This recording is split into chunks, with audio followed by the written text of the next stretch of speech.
다 함께 기도하겠습니다. 너희는 여호와를 만날 만한 때에 찾으라. 가까이 계실 때에 그를 부르라. 악인은 그 길을, 불의한 자는 그 생각을 버리고 여호와께로 돌아오라.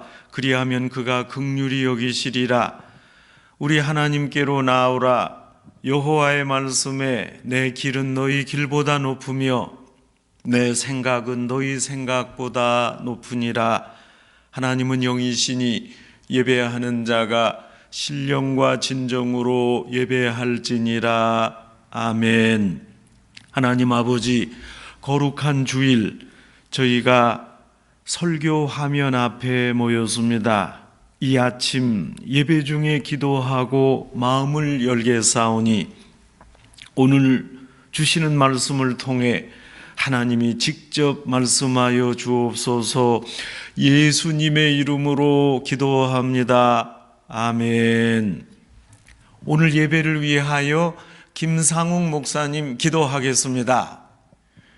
자비하시고 거룩하신 하나님, 아버지의 사랑과 은혜를 생각할 때 찬송드리고 찬양드리며 감사드립니다. 아멘. 저희들이 비록 몸은 멀리 떨어져 있지만 이렇게 영상으로 함께 하나 되어 예배할 수 있도록 은혜를 주심에 감사합니다. 아멘. 오늘 영상으로 예배드리는 모든 산호세 중앙교회 성도님들과 함께하여 주시옵소서. 아멘. 각 가정 가운데 성령님 임재하여 주시고 말씀의 빛을 비춰 주시옵소서. 아멘. 자비하신 주님, 일주일 동안 살아가면서 알게 모르게 지은 죄 있다면 이 시간 예수 그리스도의 보혈을 의지하여 고백하고 죄사함 받게 하여 주옵소서. 아멘. 자비하신 주님, 코로나 바이러스로 인해 전 세계가 고통을 당하고 있고 세계가 변화되고 있습니다. 나라들마다 고립의 기간, 격리의 기간을 보내고 있습니다. 만나고 싶은 우리 교인들이 함께 만나지 못하고 있습니다. 주님, 이 어려운 상황, 고립과 고독의 시간 동안 더욱 하나님만 바라볼 수 있도록 인도하여 주시옵소서. 아멘. 말씀을 읽을 때 주님의 말씀을 듣게 하시고 기도할 때 주님의 세미한 음성을 듣게 하옵소서. 아멘. 모든 가정이 하나님만을 의지하며 기도하는 믿음의 가정으로 우뚝 설 수 있도록 인도하여 주시옵소서. 아멘. 주님과 더욱 친밀한 관계를 맺을 수 있도록 도와주시며 비록 만날 수는 없지만 기도의 동역자로 서로를 위해 중보기도할 수 있는 저희 모두 다 될 수 있도록 인도하여 주시옵소서. 아멘. 사랑의 하나님, 지난주까지 박성원 목사님 방문주일로 지키며 영상으로 또 2일 부흥회를 무사히 마치게 하심에 감사드립니다. 이 귀한 말씀을 통하여 저희들 도전받게 하시고 삶이 변화되는 놀라운 역사가 이루어지게 하옵소서. 오늘 말씀 증거하시는 담임 목사님께 성령의 능력을 더하여 주셔서 하나님의 말씀을 대언하는 이 엄중한 사명을 잘 감당하실 수 있도록 인도하여 주시옵소서. 목사님의 말씀을 통해 성도들이 영의 양식을 먹고 힘을 얻어서 어려운 상황을 잘 극복하고 예수님을 닮아가는 놀라운 일들이 거듭거듭 일어나게 하옵소서. 예배의 시종을 주께 의탁드리오며 예수 그리스도 이름으로 기도하옵나이다. 아멘. 오늘 우리에게 주시는 하나님의 말씀은 구약 성경 룻기 4장 1절로 12절의 말씀입니다. 구약 성경 406면입니다. 구약 성경 406면 룻기 4장 1절로 12절의 말씀이 되겠습니다. 이 기록된 계시의 룻기 4장 1절로 12절 말씀을 봉독할 때 살아계신 하나님의 음성을 다 함께 들으실 수 있기를 바랍니다. 보아스가 성문으로 올라가서 거기에 앉아 있더니 마침 보아스가 말하던 기업 물을 자가 지나가는지라. 보아스가 그에게 이르되 아무개여 이리로 와서 앉으라 하니 그가 와서 앉음에 보아스가 그 성읍 장로 10명을 청하여 이르되 당신들은 여기 앉으라 하니 그들이 앉음에 보아스가 그 기업 물을 자에게 이르되 모압 지방에서 돌아온 나오미가 우리 형제 엘리멜렉의 소유지를 팔려 함으로 내가 여기 앉은 이들과 내 백성의 장로들 앞에서 그것을 사라고 내게 말하여 알게 하려 하였노라. 만일 내가 물으려면 물으려니와 만일 내가 물으지 아니하려거든 내게 고하여 알게 하라. 네 다음은 나요? 그 외에는 물을 자가 없느니라 하니 그가 이르되 내가 물으리이다 하는지라. 보아스가 이르되 내가 나오미의 손에서 그 밭을 사는 날에 곧 죽은 자의 아내 모압의 여인 루색에서 사서 그 죽은 자의 기업을 그의 이름으로 세워야 할지니라 하니 그 기업 물을 자가 이르되 나는 내 기업에 손해가 있을까 하여 나를 위하여 물으지 못하노니 내가 물을 것을 네가 물으라. 나는 물으지 못하겠노라 하는지라. 옛적 이스라엘 중에는 모든 것을 물으거나 교환하는 일을 확정하기 위하여 사람이 그의 신을 벗어 그의 이웃에게 주더니 이것이 이스라엘 중에 증명하는 전례가 된지라. 이에 그 기업 물을 자가 보아스에게 이르되 내가 너를 위하여 사라 하고 그의 신을 벗는지라. 보아스가 장로들과 모든 백성에게 이르되 내가 엘리멜렉과 기련과 말론에게 있던 모든 것을 나오미의 손에서 산 일을 너희가 오늘 증인이 되었고 또 말론의 아내 모압 여인 룻을 사서 나의 아내로 맞이하고 그 죽은 자의 기업을 그의 이름으로 세워 그의 이름이 그 형제 중과 그곳 성문에서 끊어지지 아니하게 하매 너희가 오늘 증인이 되었느니라 하니 성문에 있는 모든 백성들과 장로들이 이르되 우리가 증인이 되나니 여호와께서 네 집에 들어가는 여인으로 이스라엘에 집을 세운 라헬, 레아 두 사람과 같게 하시고 내가 에브라스에서 유력하고 베들레헴에서 유명하게 하시기를 원하며 여호와께서 이 젊은 여자로 말미암아 내게 상속자를 주사 내 집이 다말이 유다에게 낳아준 베레스의 집과 같게 하시기를 원하노라 하니라. 아멘. 노르웨이의 수도 오슬로 근처에 양해문 교회라는 외형이 좀 특별한 교회가 있습니다. 모든 교회 종탑 위에는 기독교의 상징인 십자가가 세워져 있지만 이 양해문 교회는 그렇지 않습니다. 양해문 교회 첨탑 위에는 십자가 대신에 돌로 조각된 양 한 마리가 부착되어 있습니다. 이 교회는 양에 대한 뜻깊은 사연이 있었습니다. 양해문 교회가 건축될 때 있었던 일입니다. 이제 첨탑을 세우고 그 위에 십자가를 달려고 할 때 그 작업을 하던 인부가 그만 발을 헛디뎌 실수해서 그 십자가 첨탑에서 떨어졌습니다. 그런데 마침 지나가던 양의 떼 중 한 마리 위에 떨어져서 인부가 목숨을 건졌고 양은 그 인부를 받아 피를 터뜨리고 압사하며 죽었습니다. 이 광경을 다 목도한 교회 교인들이 큰 감명을 받았습니다. 이것은 십자가에 대한 실제적 교육이었습니다. 그래서 온 교인이 회의를 했는데 세우려던 십자가 대신에 인부를 떠맡아 안고 죽은 그 양을 기념하여 양의 형상을 조각해서 세우도록 결정했습니다. 그리고 이름도 양해문 교회라고 명명했습니다. 이 사고로 인해 죽었던 양은 십자가 정신을 그대로 나타냈기 때문입니다. 참으로 아름다운 이야기입니다. 성도 여러분, 기독교의 핵심되는 상징이 무엇입니까? 그것은 뭐니 해도 십자가입니다. 십자가는 기독교의 상징이자 복음의 진수입니다. 십자가는 기독교를 가장 명쾌하게 설명하는 신앙의 기본 교리입니다. 십자가에 기독교의 심오한 정신이 담겨 있습니다. 그렇다면 십자가는 도대체 어떤 내용이 담겨 있습니까? 십자가는 예수님께서 사람을 위해 대신 죽으셨다는 내용입니다. 예수님이 대신 죽으셨습니다.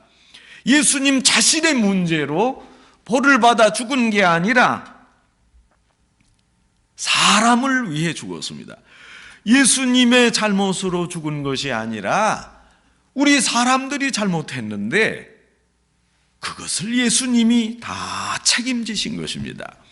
모든 사람의 잘못에 대한 책임을 예수님이 대신 담당하시고 십자가에서 돌아가셨다는 진리입니다. 그래서 십자가에 엄청난 의미가 있습니다. 예수님은 전적으로 사람들을 위해 죽으셨습니다. 강제적으로 죽은 것이 아니라 스스로 자원해서 죽으셨습니다. 참으로 이해가 되지 않는 내용입니다. 전혀 죄가 없으신 하나님의 아들이 죽었습니다. 죄로 말미암아 죽을 수밖에 없는 사람들이 살았습니다. 그리고 영생마저 얻었습니다. 이것이 기독교의 역설이요 신비입니다. 죽지 않아도 될 예수님이 죽어야 마땅히 죽어야 할 사람들이 살았습니다. 굉장한 이야기입니다. 그 어느 누가 이 구원의 도를 어떻게 더 명쾌하게 설명할 수 있습니까? 십자가만큼 구원의 도를 설명할 방법이 있겠습니까? 온전한 생각을 가졌다 하더라도 이 엄청난 십자가의 신비를, 의미를 어떻게 다 이해할 수 있습니까? 이것은 아무리 생각해 봐도 신비의 이야기일 뿐입니다. 이 신비로운 구원은 설명해도 이해가 안 되고 논리적인 논문을 써서 납득이 가는 것이 아니라 오직 신앙으로 이해할 수 있습니다. 십자가의 비밀을 안다면 기독교 전체를 한눈에 알 수 있습니다. 성도 여러분, 구약을 공부하는 방법은 크게 두 가지입니다. 첫째, 구약을 구약 자체로 이해하고 공부하는 방법입니다. 그래서 구약이 쓰여지던 당시의 상황을 고려해서 내용을 살피고 의미를 탐구합니다. 둘째는 구약을 신약과 연관지어 공부하는 방법입니다. 구약은 어차피 신약, 즉 예수님을 조명하려고 쓰여졌기 때문에 신약과 연관지어 읽어야 한다, 그런 주장입니다. 성경을 일평생 읽어야 할 우리들은 구약을 공부할 때 이 두 가지 방법을 모두 사용해야 합니다. 그런데 특별히 오늘 성경 말씀은 이 방법 중에 두 번째, 신약과 관련해서 읽는 방법을 사용해야 더 깊은 의미를 알 수 있게 됩니다. 왜냐하면 룻기의 핵심이 남을 대신해서 담당하는 십자가 사건이기 때문입니다. 룻기는 성경에서 특별한 책입니다. 성경 66권 가운데 여자 이름으로 된 책은 룻기와 에스더뿐입니다. 그 중에도 에스더는 제국의 왕후였고 유대 민족을 멸망해서 건진 영웅이었기에 모든 사람에게 알릴 명분이 있었습니다. 하지만 룻은 어떻습니까? 룻은 굉장한 업적을 남긴 것도 아니요, 나라의 운명을 건진 것도 아니고 그저 평범한 한 여인이었습니다. 더군다나 유대인들에게 멸시받는 이방인 모압 족속이었습니다. 얼핏 보기에 룻기는 효성이 지극한 한 이방 모압 여인의 전기문 같습니다. 그래서 괴테는 이 룻기를 읽고 가장 사랑스럽고 완벽한 작품이다 평가했습니다. 슈레더는 이 세상의 어떤 작가도 룻기보다 더 아름다운 단편소설을 쓸 수 없다고 극찬했습니다. 그러나 여러분, 룻기는 복음입니다. 룻기를 보다 깊이 읽으면 내용에서 복음 중의 복음, 십자가를 발견할 수 있습니다. 룻은 모압 지방 출신의 한 이방 여인이었습니다. 하나님께서 택하신 백성 선민의식으로 민족적 자신감이 팽배했던 이스라엘 사람들은 사실 이방 사람을 짐승같이 여겼습니다. 하나님이 원래부터 이방인들을 천하게 만드셨다, 그렇게 믿었습니다. 그러나 이렇게 힘없고 멸시당하던 이방 여인 룻이 오늘 성경의 주인공으로 당당하게 등장합니다. 때는 사사시대였습니다. 엘리멜렉이라는 유대인이 베들레헴에 살았는데 어느 해 한 번은 이 지역에 커다란 가뭄이 들었습니다. 그래서 가뭄을 피해서 아내 나오미와 두 아들 기럨과 말론을 데리고 모압 지방으로 내려갔습니다. 가뭄으로 인해 고향을 등지고 이국 타향에 와서 살게 됐습니다. 그런데 얼마 안 가서 엘리멜렉이 죽었습니다. 맑은 하늘의 청천벼락이라고 나오미는 이국에서 갑자기 남편을 여의고 두 아들을 떠맡게 됐습니다. 두 아들은 아버지가 죽은 후에도 모압 지방에 남아 있으려고 했습니다. 하는 수 없이 타국에서 결혼했습니다. 사실 이스라엘 사람들이 이방인과 결혼하는 것은 모세율법에 금지되어 있습니다.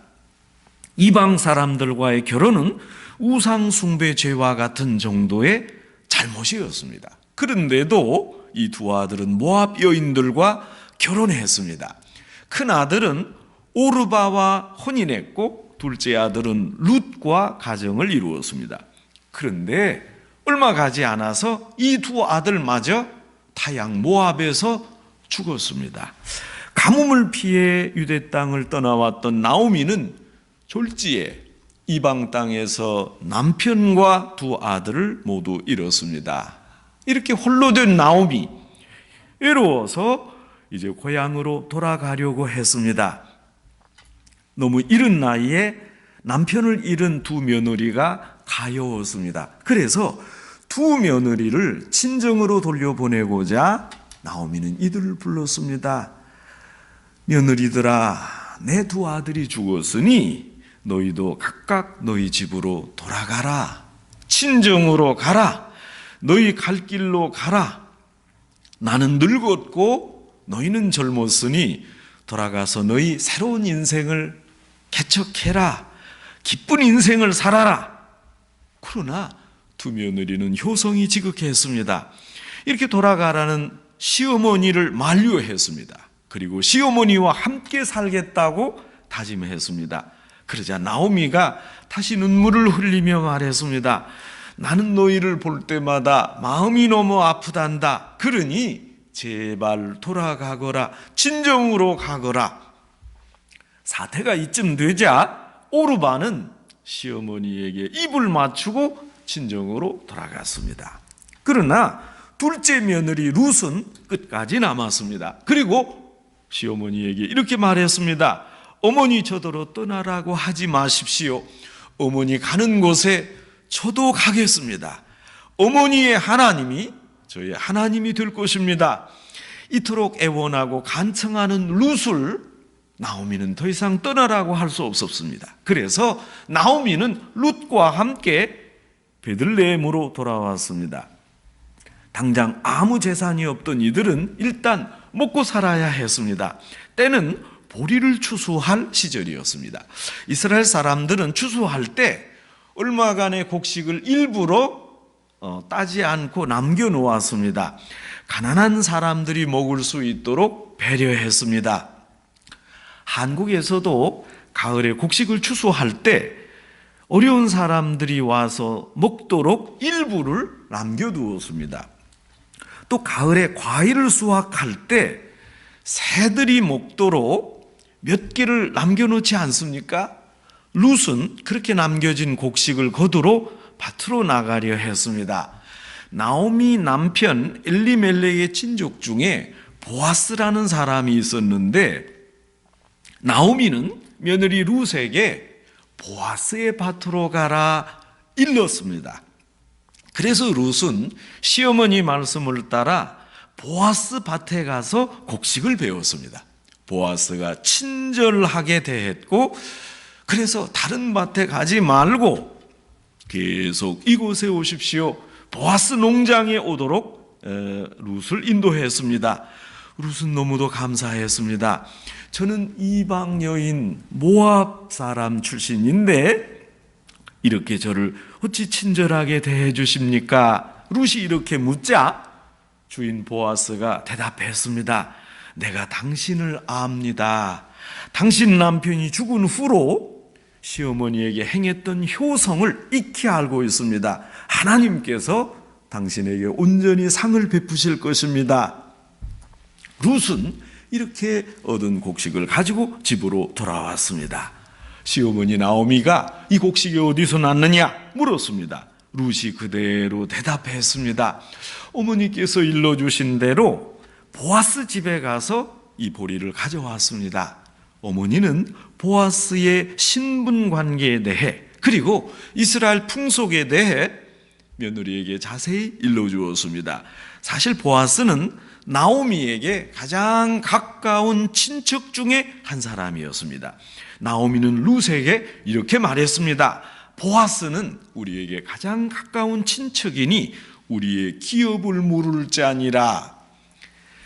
인류 역사상 가족법이 가장 발달한 나라가 이스라엘입니다. 이스라엘 가족법에 따르면 가족 중에 한 구성원에게는 다른 사람을 절대 보호할 책임이 있었습니다. 가령 형이 어려움을 당했을 경우 동생이 형의 모든 가족을 돌볼 책임이 있었고, 또 동생이 어려울 경우에는 다른 동생이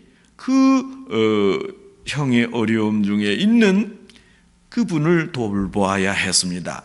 만일 형제나 가족이 없다면 따져봐서 가장 가까이 있는 가까운 친척이 어려움을 당하는 사람을 돌보아야 했습니다. 공동체를 강조했던 이스라엘로서는 이런 법은 당연지사였습니다. 기업을 무르다, 구속하다 하는 말도 사실은 가족법에서 나온 표현입니다.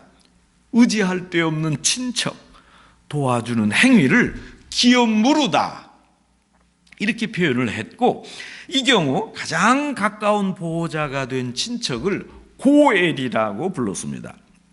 이스라엘 가족법에는 계대법이라는 특별한 전통이 있습니다. 만일 한 형이 아들 없이 죽으면 동생이 형수와 결혼해서 대를 이어갈 아들을 낳아주어야 했습니다. 가족이 없다면 가장 가까운 친척이 결혼해 주었습니다. 그래서 나오미는 룻에게 지금 우리 사정으로 봐서 가장 가까운 자, 우리의 기업을 물을 고엘인 보아스와 청혼하도록 요청했습니다. 보아스가 고엘이고 나오미 가정의 기업 물을 자였기 때문입니다. 그래서 룻은 어머니 권고대로 보아스에게 청혼했습니다. 청혼을 들은 보아스는 기뻤습니다. 사실 보아스는 그동안 룻을 눈여겨봐왔습니다. 이렇게 참하고 소박한 여인을 부인감으로 어디에서도 찾을 수가 없었기 때문입니다. 그러나 보아스는 신중했습니다. 감정을 앞세우는 경솔한 사람이 아니었습니다. 룻을 좋아했지만 감정을 자제할 줄 아는 절제력 있는 신사였습니다. 나오미가 알았던 대로 보아스는 가장 가까운 친척이 아니라 따져보니까 보아스는 두 번째로 가까운 친척이었습니다. 그래서 보아스는 그 첫 번째로 가까운 친척에게 지금 벌어지고 있는 사정을 문의하기로 했습니다. 지금 상황이 이런데 당신은 어찌하겠소 한 것입니다. 만일 그 첫째 가까운 사람이 사양한다면 둘째 가까운 보아스가 룻을 아내로 맞이할 수 있었기 때문입니다. 오늘 본문은 바로 보아스가 첫째로 가까운 친척을 만나 묻는 장면입니다. 그래서 성문에 올라가서 여러 장로들을 증인 삼아 이들 앞에서 첫 번째 기업물을 자에게 보아스가 물었습니다.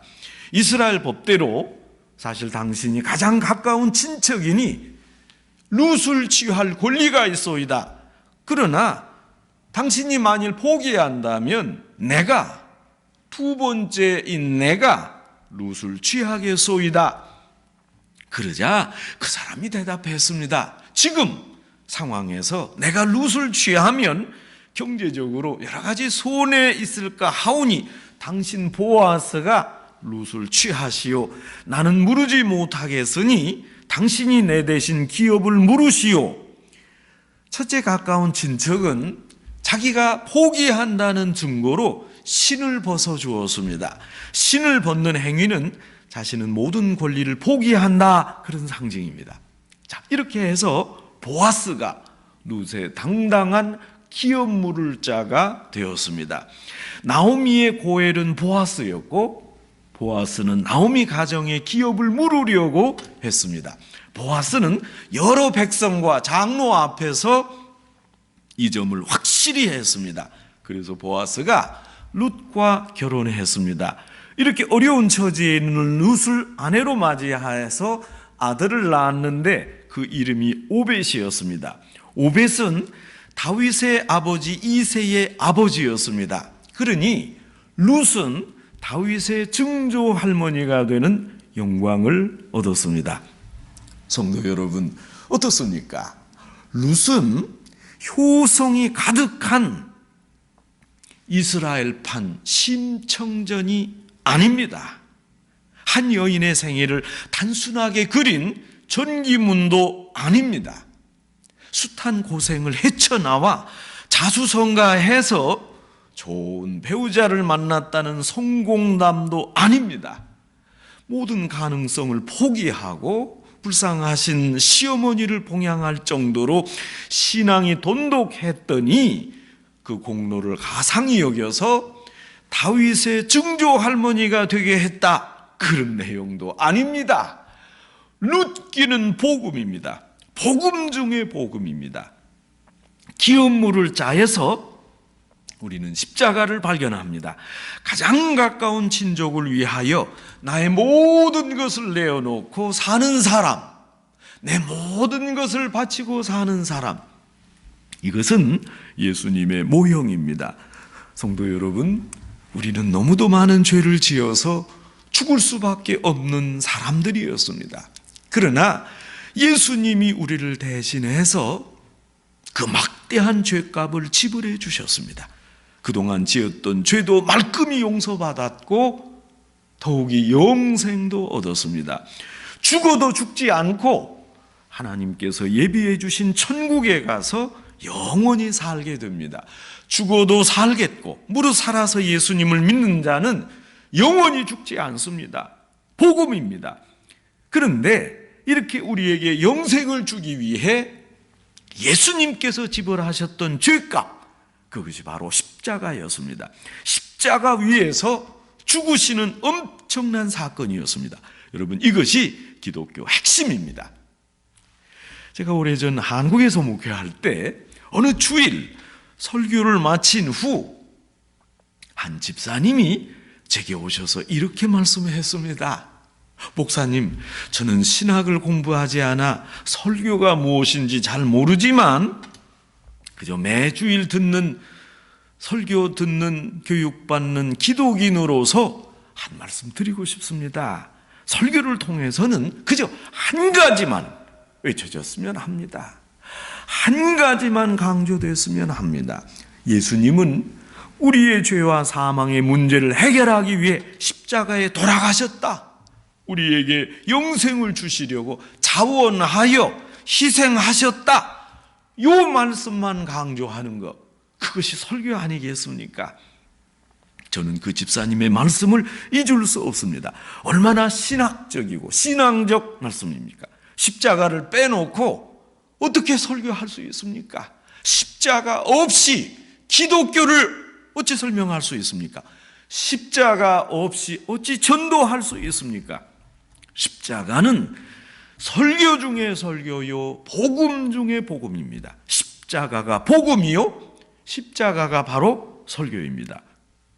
예수님도 보아스와 같이 십자가를 통해서 우리의 기업을 물으셨습니다.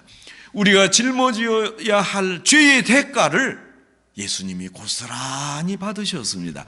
이런 분이 바로 기업 물을 자요 구원을 베푸신 예수님입니다.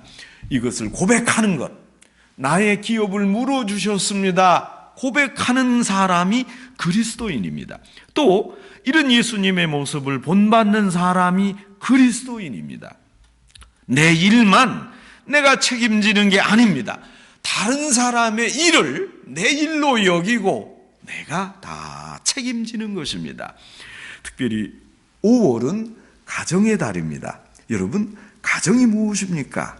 보아스가 보인 아량과 사랑, 또 예수님이 베푸신 사랑과 구원, 내가 가족의 모든 일을 책임지고 담당해야 할 때 가져야 할 기본적 정신이 아니겠습니까? 책임지는 십자가 원리는 그래서 가정에서부터 시작됩니다. 가정의 모든 구성원을 내가 대표해서 책임진다, 그런 거 아니겠습니까? 여러분, 누구 책임입니까? 모든 문제가 여기 있습니다. 흔히 자녀들이 이렇게 말합니다. 부모가 책임져야 되지 않느냐? 또 부모들은 자녀들에게 말합니다. 가정에서 나는 부모로서 내 책임 다 했다. 너희에게 밥을 안 줬냐? 옷을 안 줬냐? 학비를 안 줬냐? 그러니 내가 할 일 열심히 해라. 이러면 문제가 됩니다. 그렇지 않습니까? 너희들 잘못한 것도 다 내 책임이다. 남편이 가정적이지 못한 거, 그것도 내 책임이다. 아내가 잘못하는 거 다 내 책임이다. 이렇게 내가 직접 담당해야 됩니다. 저주를 받아도 아니다, 내가 나서서 받겠다, 내가 받는 일이다. 여러분, 그 마음이 그리스도의 마음이요, 십자가의 사랑입니다. 그러나 우리는 반대로 내 책임은 없고 내 책임까지 남에게 전가하려고 합니다. 부모 탓에, 조상 탓에, 아내 때문에, 남편 때문에, 저 아이들만 없어도 내 인생이 이렇게 되지 않았다, 모든 책임을 남에게 돌립니다. 그 때문에 내 인생이 이렇게 됐다는 것입니다. 그러나 예수님은 그러지 않으셨습니다. 우리의 모든 허물과 죄를 스스로 담당하셨습니다. 아무 말이 없으셨습니다. 자원해서 책임지셨습니다.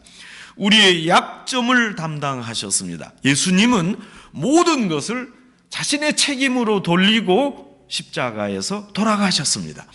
믿음과 성품이 연약한 자의 약점을 비판하지 않으시고 예수님 자신이 자발적으로 모든 죄를 대신 담당하는 대속의 사랑을 보이셨습니다.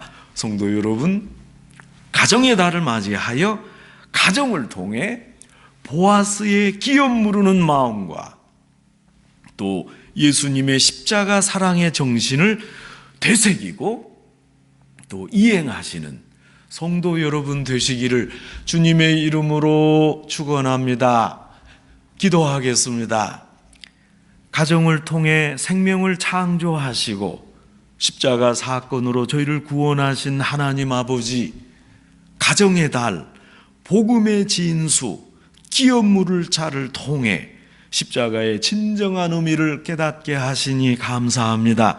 예수님의 십자가를 생각하며 구원에 감사할 뿐 아니라 저희도 조용히 예수님을 따르며 저희에게 맡겨진 십자가를 담대하게 지며 넉넉히 감당하게 하옵소서. 예수님의 이름으로 기도합니다. 아멘.